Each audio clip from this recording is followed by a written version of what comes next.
My mother-in-law saw me sitting on a curb outside a Tim Hortons in the pouring rain, a dog crate soaked through beside me, my 4-month-old golden retriever shaking inside it. She pulled her Buick over, rolled down the window, and asked where my car was. I told her my father-in-law had taken it because he said I needed to learn what gratitude looked like.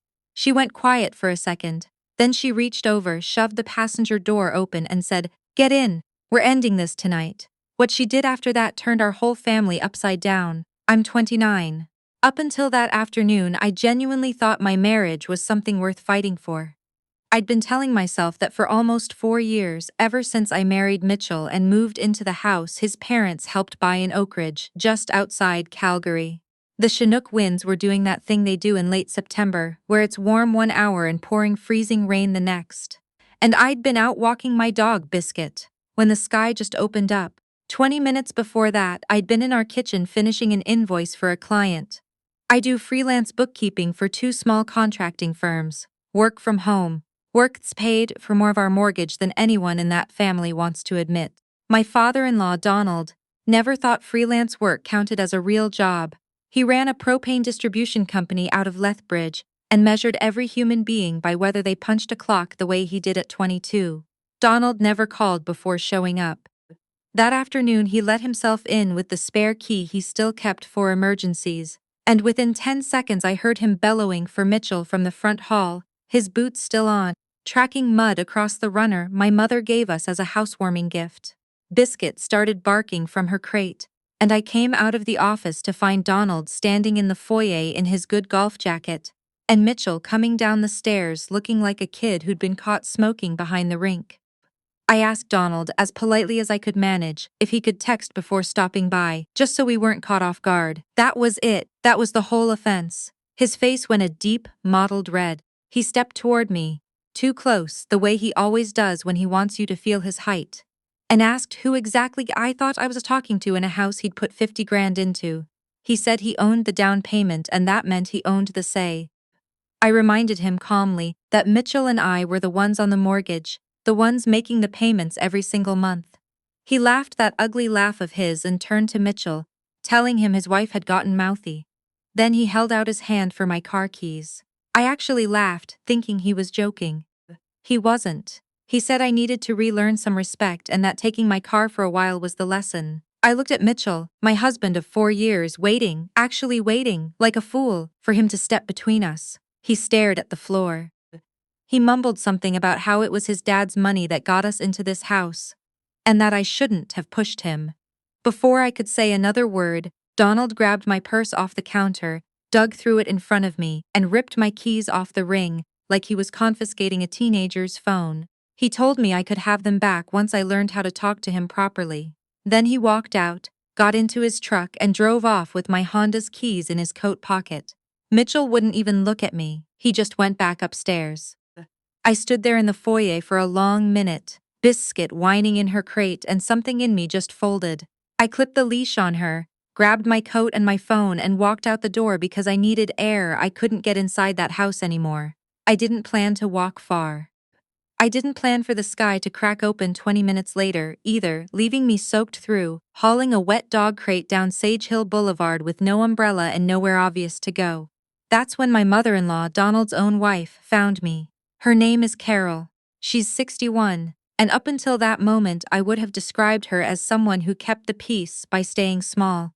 The kind of woman who'd absorbed 40 years of Donald's moods, the way you absorb weather. She'd been driving back from the pharmacy. She saw me on the curb, pulled over hard enough that her tires hissed on the wet pavement, and rolled the window down.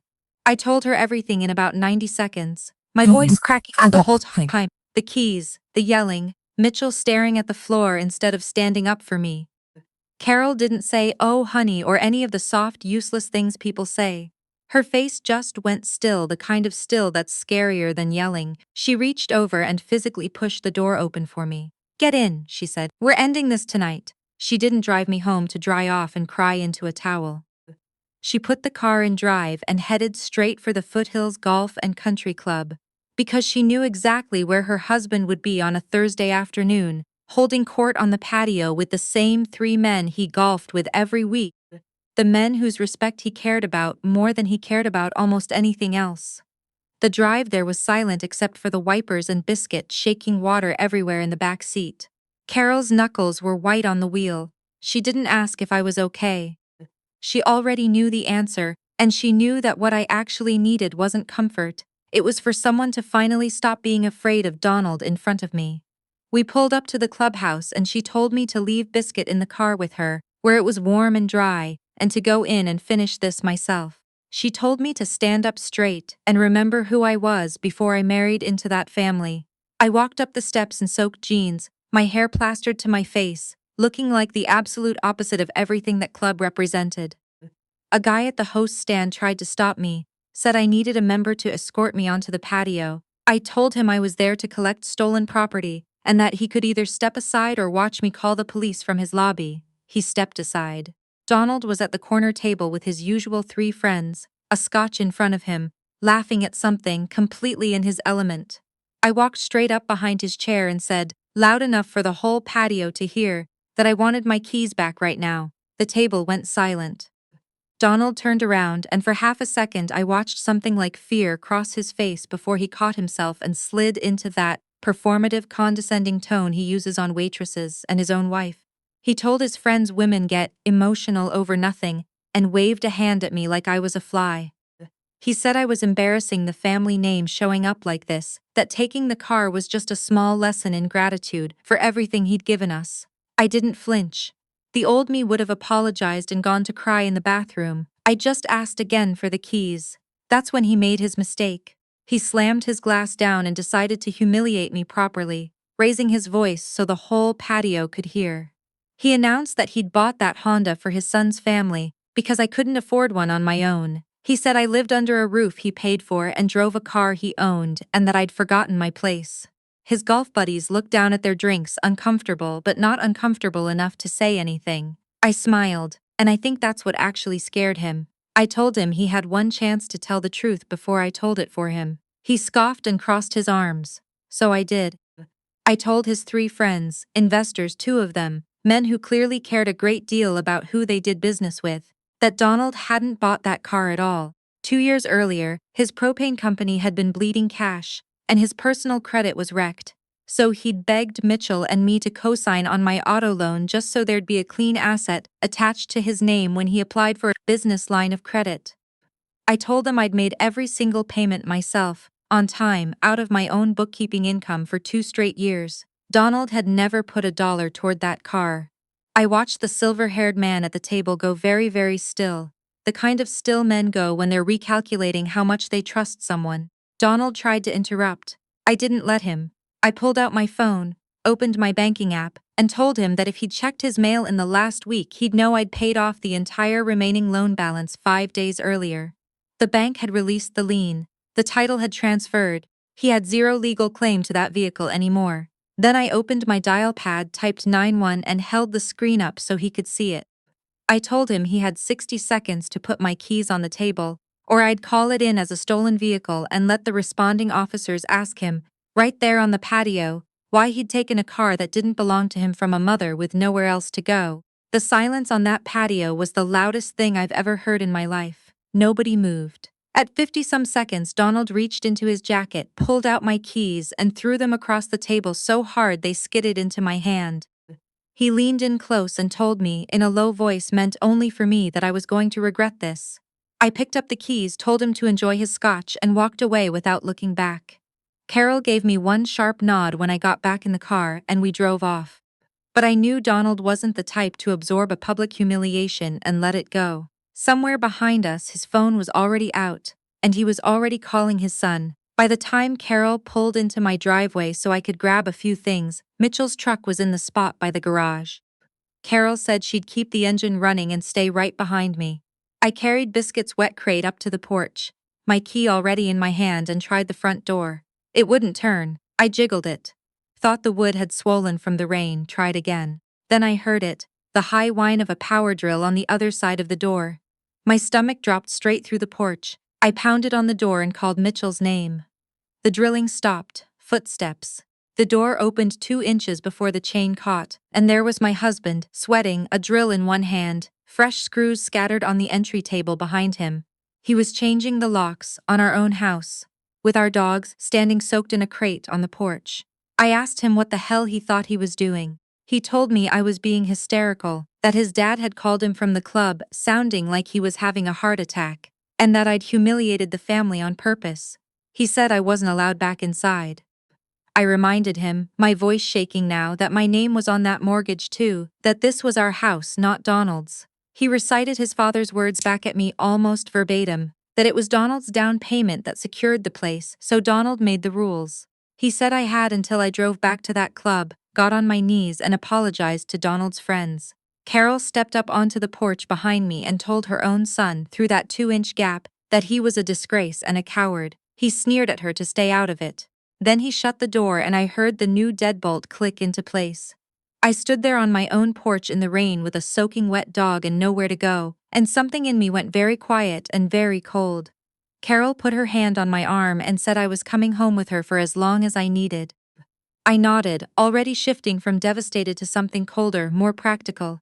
I needed cash, I needed a lawyer. I pulled out my phone to transfer enough money for dog food and a hotel if it came to that. I opened our joint high-interest savings account, $62,000. Money I'd saved over 2 years from my bookkeeping clients, money Mitchell insisted stay joint for trust. The balance loaded, $0. I refreshed it twice, thinking it was a glitch. It wasn't. One outbound e-transfer, 11 minutes earlier, for the full amount sent straight to an account under Donald's company name.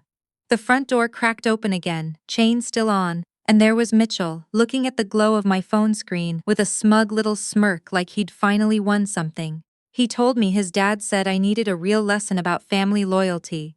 He admitted proudly that he'd logged into the account and wired every cent to his father's business to protect it before I could run off with it. He said I had nothing, no cash, no house, no leverage, and that I'd be back by morning begging to be let in, just like his dad predicted. Then he shut the door again. Carol was practically shaking with rage in the driveway, asking if we should call the police right then about the missing money. I wasn't shaking anymore. Something in me had gone perfectly still and perfectly clear because Mitchell, in his rush to punish me, had made a catastrophic mistake, one he had no idea he'd made. That account wasn't just our personal joint savings. It was the designated tax holding account for Wren Ledger Co., the small bookkeeping numbered company I'd incorporated 18 months earlier to bill my contracting clients properly under Alberta's tax rules. It held client trust funds and GST remittance money, not just our personal nest egg. Mitchell hadn't drained a marital account. He'd moved corporate trust funds without authorization into his father's private business, which under federal law isn't a domestic spat. That's fraud. That's the kind of thing the Canada Revenue Agency and a financial crimes unit take very seriously.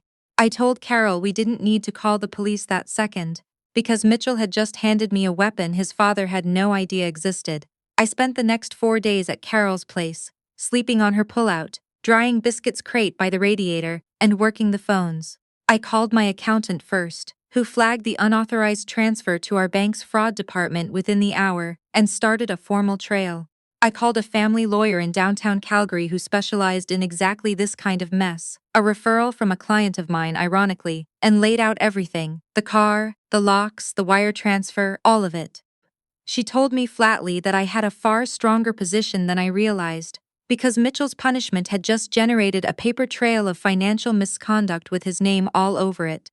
Carol, for her part, stopped being the quiet woman who absorbed 40 years of Donald's moods. She sat at her kitchen table every night going through old documents, and on the third day she slid an envelope across to me. Inside were photocopies of the original loan paperwork on the propane company. Paperwork showing Donald had personally guaranteed business debt against assets that were partly hers, without her knowledge, years before any of this happened. She'd known for a long time and said nothing, the way you say nothing for 40 years. She wasn't saying nothing anymore. On the 5th day, my lawyer and I went to the bank together. The fraud department had already frozen the receiving account pending investigation. Once they saw the transfer had moved corporate trust funds, not personal savings, that distinction mattered enormously, legally. Donald's business account, the one that had been propping up his entire fragile empire, got locked down right as he was trying to close on a new commercial loan, using exactly that account as proof of liquidity. 2 weeks later, we sat down for what Mitchell's family lawyer called mediation, though by that point it didn't feel like mediation so much as a formal surrender. Donald showed up looking smaller than I remembered, his golf tan a little grayer. He tried one more time to posture, said the car had always morally been his, said the money was family money anyway.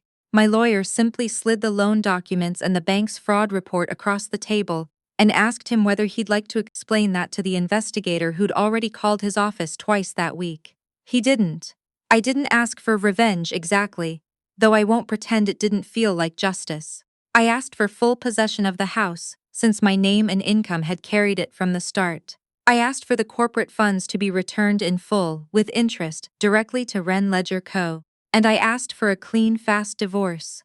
No drawn-out fight because honestly, by then I didn't want anything else from Mitchell. He signed everything within the week.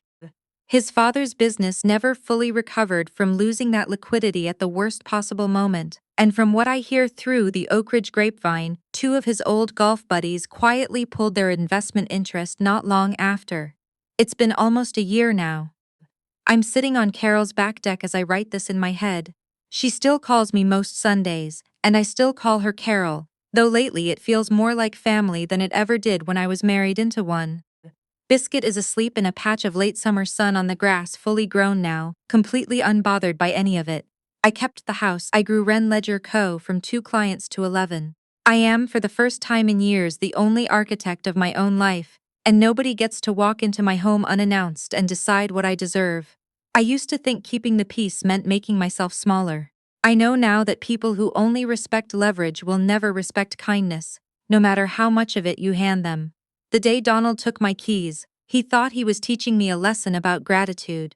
He just taught me, finally, exactly how much power I actually had, and that the quietest, coldest response is sometimes the one that ends a war for good.